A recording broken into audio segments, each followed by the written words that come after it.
Assalamualaikum warahmatullahi wabarakatuh. Bismillahirrahmanirrahim. Alhamdulillahilladzi waffaqa awliya'uhu lil amali bima yuhibbuhu wa yardahu. Allahumma sholli wa sallim ala sayyidina Muhammad wa ala alihi wa sahbihi wa sa'iri man nasarahu wa tawallahu. Amma ba'd.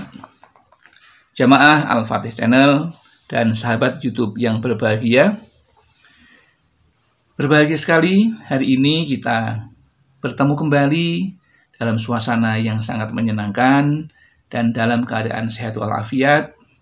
Itu semua adalah nikmat Allah yang perlu kita syukuri. Maka mari pada kesempatan yang baik ini kita ikrarkan rasa syukur kita dengan mengucapkan kalimat tahmid, alhamdulillahirabbil alamin. Salam serta sholawat kepada baginda Rasulullah Sallallahu Alaihi Wasallam. Semoga dengan sholawat dan salam yang kita sampaikan kepada baginda Rasulullah akan menambah manfaat apa yang kita kerjakan pada kesempatan yang baik ini.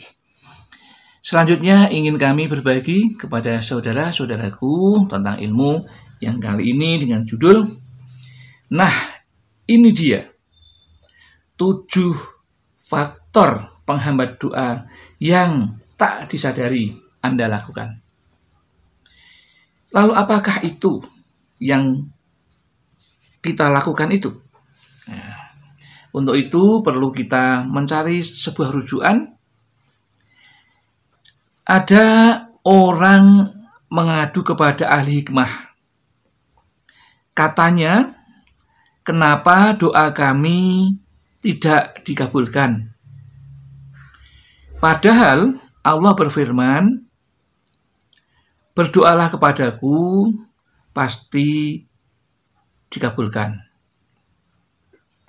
Lalu jawab ahli hikmah, ada 7 faktor penghambatnya yang selama ini kau melakukannya, yaitu yang pertama, perbuatan mengundang amarah Allah dan tidak segera bertobat atau menyesalinya. Jika kita melakukan perbuatan yang mengundang amarah Allah, misalnya kita menyekutukan Tuhan, atau kita meminta berkah dari selain Allah, berdoa kepada selain Allah, dan tidak ada ampunannya, maka itu kita tidak akan mungkin doanya dikabulkan. Yang kedua, pernyataan palsu, yaitu mengatakan kami hamba Allah, tetapi tidak seperti buruh taat kepada majikannya. Misalnya saja ketika ada panggilan, Allah memanggil kita untuk sholat, hayya 'alas sholah, misalnya begitu.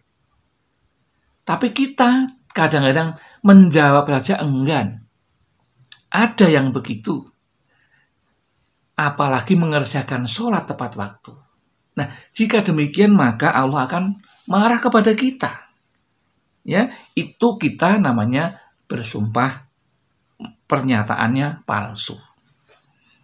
Yang ketiga, tidak melaksanakan Al-Quran sekalipun membacanya. Sudah membaca Al-Quran, tetapi acuh terhadap perintah atau larangan yang dikandungnya.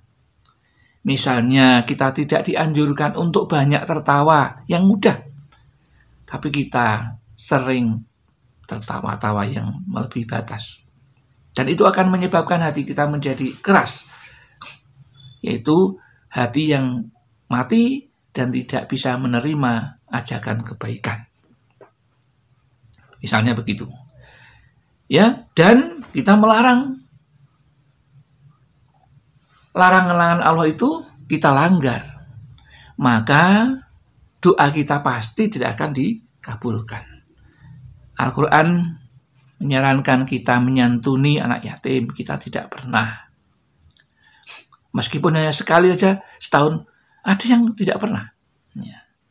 Kita dianjurkan untuk sholat malam, tapi kita tidak sholat malam. Misalnya begitu. Maka itu juga akan menghambat apa yang kita inginkan. Kemudian yang ketiga, mengingkari pengakuan sebagai umat Muhammad.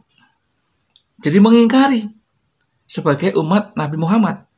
Karena sunnatur Rasulullah ditinggalkan begitu saja. Sehingga tetap makan dan melanggar barang haram. Barang haram itu banyak. Ya. Misalnya nasi itu halal, tapi ketika uangnya menggunakan yang tidak halal, meskipun itu nasi halal menjadi tidak halal. Ya. Masih banyak contohnya. Ya. Kemudian yang kelima, mengerti bahwa dunia tiada harganya di sisi Allah, walau sebanyak sayap nyamuk. Tetapi karenanya perasaanmu menjadi tentram. Contohnya, mempunyai jabatan yang tinggi, merasa senang, dan berbuat zalim kepada bawahannya atau orang, rakyat jelata. Tidak berbuat adil. Nah, itu akan menjadikan doa kita ditolak oleh Allah Subhanahu wa ta'ala. Kemudian yang keenam, yaitu kau mengerti bahwa dunia fana atau rusak, tetapi kau berbuat seakan-akan kekal baginya.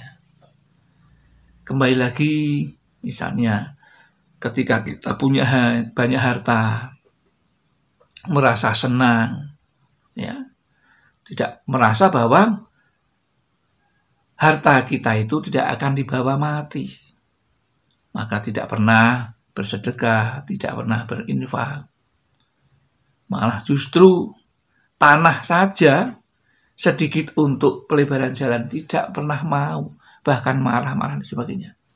Itu menandakan bahwa kita menganggap bahwa apa yang kita punya itu seakan-akan menjadi milik kita selamanya. Padahal itu hanya titipan Allah. Yang punya itu Allah. Dan itu yang punya nanti akan bergiliran. Ya. Nenek kita, bapak kita, nanti akan kepada kita. Dan kita meninggal, apa yang kita punya akan kembali kepada anak kita dan seterusnya. Hanya pengganti antar waktu saja kita ini. Ya. Kemudian yang ketujuh, yaitu hal yang menghambat doa kita terkabul, yaitu mengerti akhirat lebih utama daripada dunia. Ya. Tetapi tidak beramal demi akhirat dengan sepenuh hati, bahkan berlaku sebaliknya. Nah, ini jika kita lakukan seperti itu yang tidak sadar, maka kita pasti meminta apapun tidak akan dikabulkan oleh Allah Subhanahu wa ta'ala. Itulah 7 hal yang sering kita lakukan dan tidak kita sadari, ternyata itu membuat doa kita ditolak oleh Allah dan tidak dikabulkan apa yang kita minta. Mudah-mudahan apa yang kami sampaikan seperti ini ada manfaatnya dan bisa menjadikan pedoman agar kita bisa menghilangkan dan mengganti dengan kebaikan, dan Allah akan mengampuni dosa kita dan meridhoi kita sehingga apa yang kita minta dikabulkan oleh Allah Subhanahu wa ta'ala. Akhirul kalam, billahi taufik wal hidayah wal inayah wal barakah. Wassalamualaikum warahmatullahi wabarakatuh.